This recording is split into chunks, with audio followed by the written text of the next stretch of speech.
Akne ya'ni husnbuzar. Akne ya'ni husnbuzar bu teridagi yallig'lanishli jarayon hisoblanadi. Normada yog' bezlari soch follikullarga yog' ishlab chiqaradi va yog'ning vazifasi terini himoya qilish hisoblanadi. Husnbuzar akneda esa yog' ishlab chiqarilishi ortib ketadi, yog' tarkibi o'zgaradi va tashqaridan poralarimiz o'lik hujayralar bilan yopilib qoladi va natijada o'tda yallig'lanish, ya'ni bakteriyalar ko'payishi uchun sharoit paydo bo'ladi. Va bularning hammasi terimizda ochiq yopiq komedonlar, tugunchalar, chuqur kistoz elementlar paydo bo'lishiga olib keladi.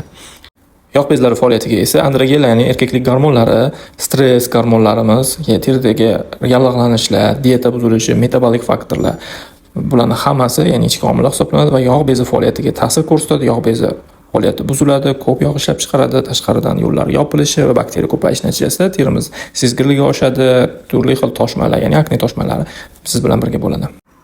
Akne bu gigiyena qoidalariga rioya qilmaydiganlar kasalligi emas. Bu yog' bezlari faoliyatini oshishi, bakteriya va yallig'lanish bilan namoyon bo'ladigan holatdir. Akne toshmalari paydo bo'lishida bemorning yoshi, gormonlari, hayot kechirishi, hayotidagi stresslarning rollari hammasini ahamiyati bor. Akne bu faqat kosmetik defekt emas, bu ichki organizm muammosi, ham ichki va ham tashqi qilingan davo samarali natija beradi.